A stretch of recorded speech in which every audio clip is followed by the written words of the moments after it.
തിരുവനന്തപുരം ജില്ലയിൽ ഒരുപാട് മണ്ഡലങ്ങളിൽ ശക്തമായ ത്രികോണ പോരാട്ടമാണ് നടക്കുന്നത്. ബി ജെ പിയുടെ ഒരു ശക്തി അല്ലെങ്കിൽ ബി ജെ പിയുടെ ഒരു പ്രഭാവമാണ് ഇവിടെയെല്ലാം ഒരു നിർണായക ത്രികോണ പോരാട്ടങ്ങളിലേക്ക് കാര്യങ്ങൾ മാറ്റിമറിച്ചിരിക്കുന്നത്. അപ്പം അതിൽ ഒരു ശ്രദ്ധേയമായ മണ്ഡലമായി മാറിക്കൊണ്ടിരിക്കുകയാണ് തിരുവനന്തപുരം സെൻട്രൽ. ഇത്തവണ തിരുവനന്തപുരം സെൻട്രലിൽ ബി ജെ പിക്കും വലിയ പ്രതീക്ഷയുണ്ട്. ഒരു ത്രികോണ പോരാട്ടത്തിലേക്ക്, പ്രവചനാതീതമായ ഒരു മത്സരത്തിലേക്കാണ് കാര്യങ്ങൾ പോകുന്നത്. എൽ ഡി എഫും എൻ ഡി എയും വൈകിയാണ് സ്ഥാനാർത്ഥികളെ പ്രഖ്യാപിച്ചത്. പക്ഷേ നിലവിൽ മത്സര ചിത്രം തെളിഞ്ഞതിന് ശേഷമുള്ള പ്രചരണ രംഗം നമ്മൾ നോക്കുമ്പോൾ ഒരു ശക്തമായ പോരാട്ടമാണ് തിരുവനന്തപുരം സെൻട്രലിൽ നടന്നുകൊണ്ടിരിക്കുന്നത്. നഗര ഹൃദയഭാഗം പത്മനാഭസ്വാമി ക്ഷേത്രമൊക്കെ ഉൾപ്പെടുന്ന ഈ ഒരു മണ്ഡലത്തിൽ ഇത്തവണ മത്സരം തീപ്പാറുമെന്നുള്ള കാര്യത്തിൽ സംശയമില്ല. കരമന ജയനാണ് ബി ജെ പിയുടെ സ്ഥാനാർത്ഥി. അതൊരു പോസിറ്റീവായുള്ള ഒരു കാര്യം തന്നെയാണ്. കാരണം ജനകീയനാണ് കരമന ജയൻ എന്ന് പറഞ്ഞാൽ അദ്ദേഹം പഠിച്ചതും അദ്ദേഹത്തിൻ്റെ പ്രവർത്തന രംഗമൊക്കെ തിരുവനന്തപുരം സെൻട്രലിൽ ഉൾപ്പെടുന്ന പ്രദേശങ്ങളാണ്. വളരെ മികച്ച രീതിയിലുള്ള വ്യക്തിബന്ധമുള്ള ഒരു നേതാവാണ് കരമന ജയൻ. അദ്ദേഹം പാറശാലയിലൊക്കെ മുമ്പ് പോയിട്ട് 2016 33,000 വോട്ടൊക്കെ പിടിച്ച ഒരു വ്യക്തിയാണ്. അപ്പം ജനകീയ ഇടപെടലുകൾ വളരെ സജീവമായിട്ട് നടത്തുന്ന ചാരിറ്റബിൾ ട്രസ്റ്റ് അത്തരം സംഭവങ്ങളൊക്കെ ആയിട്ട് ബന്ധപ്പെട്ട് നിൽക്കുന്ന ഒരു വ്യക്തി തന്നെയാണ് കരമന ജയൻ. ബി ജെ പിയുടെ സിറ്റി ജില്ലാ പ്രസിഡന്റാണ്. തിരുവനന്തപുരത്തെ കോർപ്പറേഷൻ വിജയം, ചരിത്രപരമായ കോർപ്പറേഷൻ വിജയത്തിന് ചുക്കാൻ പിടിച്ച അതിൻ്റെ ബുദ്ധി കേന്ദ്രം എന്നൊക്കെ വേണമെങ്കിൽ നമുക്ക് കരമന ജയനെ വിശേഷിപ്പിക്കാൻ സാധിക്കും. RSSലൂടെ വളർന്നു വന്ന് പ്രവർത്തന രംഗത്ത് സജീവമായ കരമന ജയൻ മികച്ചൊരു സംഘാടകൻ കൂടിയാണ്. മണ്ഡലത്തിലെ എല്ലാ കാര്യങ്ങളെക്കുറിച്ചും വ്യക്തമായ അറിവുള്ള ഒരു വ്യക്തിയാണ്. അപ്പോൾ അതെല്ലാം പോസിറ്റീവായുള്ള ഒരു കാര്യമാണ്. കാരണം എതിർ സ്ഥാനാർത്ഥികളെ നമ്മളൊന്ന് പരിശോധിക്കുകയാണെങ്കിൽ ഒന്ന് CP ജോണാണ്. CP ജോണിൻ്റെ പാർട്ടിയായ CMPക്ക് എത്രത്തോളം സ്വാധീനം മണ്ഡലത്തിലുണ്ടെന്നുള്ളത് എല്ലാവർക്കും അറിയാം. എന്നിരുന്നാൽ പോലും UDF ബാനറിലാണ് അദ്ദേഹം മത്സരിക്കുന്നത്. നേരത്തെ തന്നെ പ്രചരണം ആരംഭിച്ചിട്ടുണ്ട്. ക്രിസ്ത്യൻ മേഖലകൾ, അതായത് ഈ പൂന്തുറ, അതുകൂടാതെ വലിയ തുറ, വിഴിഞ്ഞം, ഈ ഒരു ബെൽറ്റിൽ നിർണായക സ്വാധീനം UDFനുണ്ട്. പലപ്പോഴും ബി ജെ പിക്ക് ഒരു പ്രശ്നമായി വരുന്നത് ഈ ഒരു ഏരിയയാണ്. അപ്പോൾ അവിടെ ഇത്തവണ CP ജോണിന് ഒരു മുന്നേറ്റം ഉണ്ടാക്കാൻ പറ്റും. അതുവഴി മണ്ഡലം തിരിച്ചു പിടിക്കാൻ സാധിക്കുമെന്നാണ് UDFൻ്റെ കണക്കുകൂട്ടൽ. പിന്നെ സുധീർ കരമനയെ ശരിക്കും CPM അല്ലെങ്കിൽ LDF സ്വതന്ത്രനായിട്ട് നിർത്തിയിരിക്കുന്നത് കുറേ ഹിന്ദു വോട്ടുകൾ പിടിക്കുക എന്നുള്ള ലക്ഷ്യം വെച്ചാണ്. പ്രത്യേകിച്ച് നായർ വോട്ടുകൾ എന്ന് വേണമെങ്കിൽ പറയാൻ സാധിക്കും. പക്ഷേ കരമന ജയൻ മത്സരിക്കുന്ന ഒരു സാഹചര്യത്തിൽ പത്മനാഭസ്വാമി ക്ഷേത്രത്തിൻ്റെ ട്രസ്റ്റിലൊക്കെ ഉള്ള അല്ലെങ്കിൽ അതിൻ്റെ ഭരണസമിതിയിലൊക്കെ ഉള്ള വ്യക്തിയാണ് കരമന ജയൻ. അതുകൊണ്ട് തന്നെ പ്രതീക്ഷിക്കുന്ന രീതിയിലുള്ള ഹിന്ദു വോട്ട് CPMലേക്ക് പോകാനുള്ള സാധ്യത കുറവാണ്. LDFൻ്റെ ഒരു പ്രധാനപ്പെട്ട ന്യൂനത വളരെ ജനകീയനായ, പ്രത്യേകിച്ച് തീരദേശ മേഖലയിൽ നിർണായക സ്വാധീനമുള്ള ആന്റണി രാജു ഇത്തവണ മത്സരിക്കുന്നില്ല എന്നതാണ്. ആന്റണി രാജുവിന് അയോഗ്യത ഉള്ളതുകൊണ്ട് തന്നെ CPM മണ്ഡലം ഏറ്റെടുത്ത് സ്വതന്ത്രനായുള്ള എന്നാൽ CPM അനുഭാവിയായ കരമന സുധീറിനെ ഏൽപ്പിക്കുകയാണ് ഉണ്ടായത്. അപ്പോൾ ആന്റണി രാജു സജീവമായിട്ട് പ്രചരണ രംഗത്തില്ല. അത് തീരമേഖലയിലൊക്കെ പാർട്ടിയെ ബാധിക്കും. കഴിഞ്ഞ തവണ ഒരു അട്ടിമറി ജയമാണ് ആന്റണി രാജു നേടിയത്. 48,000-ലധികം വോട്ടാണ് നേടിയത്. മണ്ഡലത്തിൽ മുമ്പ് ജയിച്ചിരുന്ന, അതായത് നിലവിലെ MLA എന്നുള്ള രീതിയിൽ കഴിഞ്ഞ തവണ മത്സരിച്ചിരുന്ന VS ശിവകുമാറിനെ 7,000-ലധികം വോട്ടിൻ്റെ ആ ഒരു ഭൂരിപക്ഷത്തിനാണ് തോൽപ്പിച്ചത് ആന്റണി രാജു. അതൊരു അട്ടിമറി വിജയമായിരുന്നു.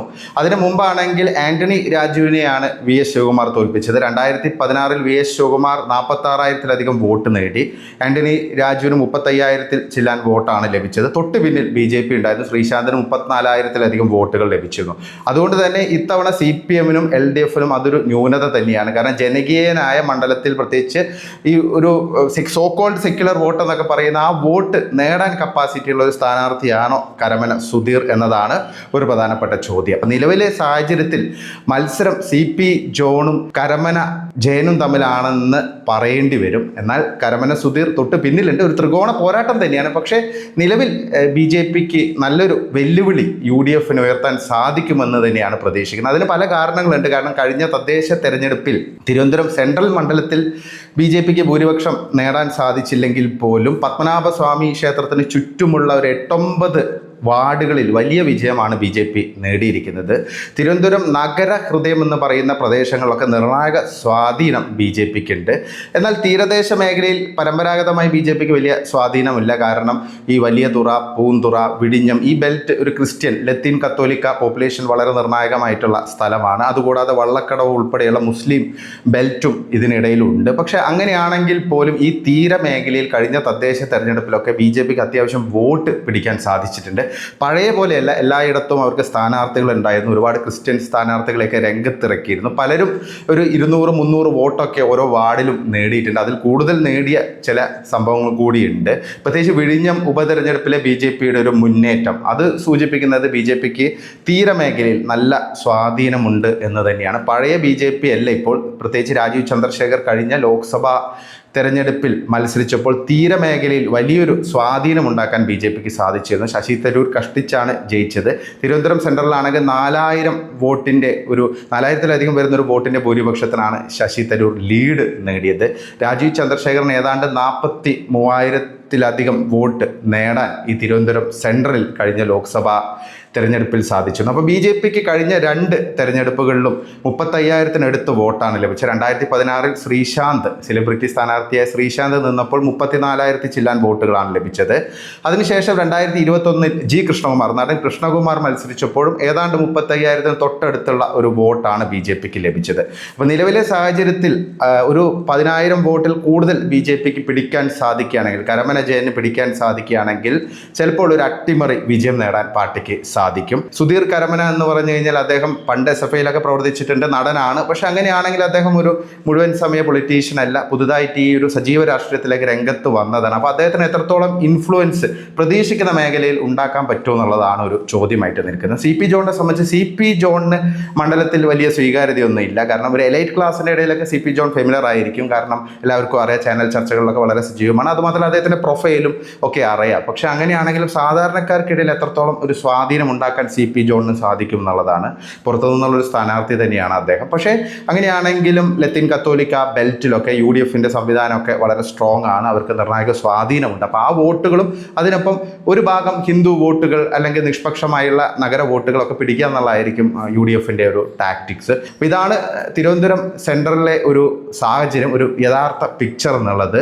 ഇപ്പോൾ എന്തായാലും ഒരു ത്രികോണ പോരാട്ടം, സ്ട്രോങ് ആയിട്ടുള്ള ഒരു ത്രികോണ പോരാട്ടം തന്നെയാണ് തിരുവനന്തപുരം സെൻട്രലിൽ നിൽക്കുന്നത്. നിലവിലെ സാഹചര്യത്തിൽ UDFിലെ സ്ഥാനാർത്ഥിയായ CP ജോണിന് നേരിയൊരു മുൻതൂക്കമുണ്ടെന്ന് തന്നെ നമ്മൾ പറയേണ്ടി വരും.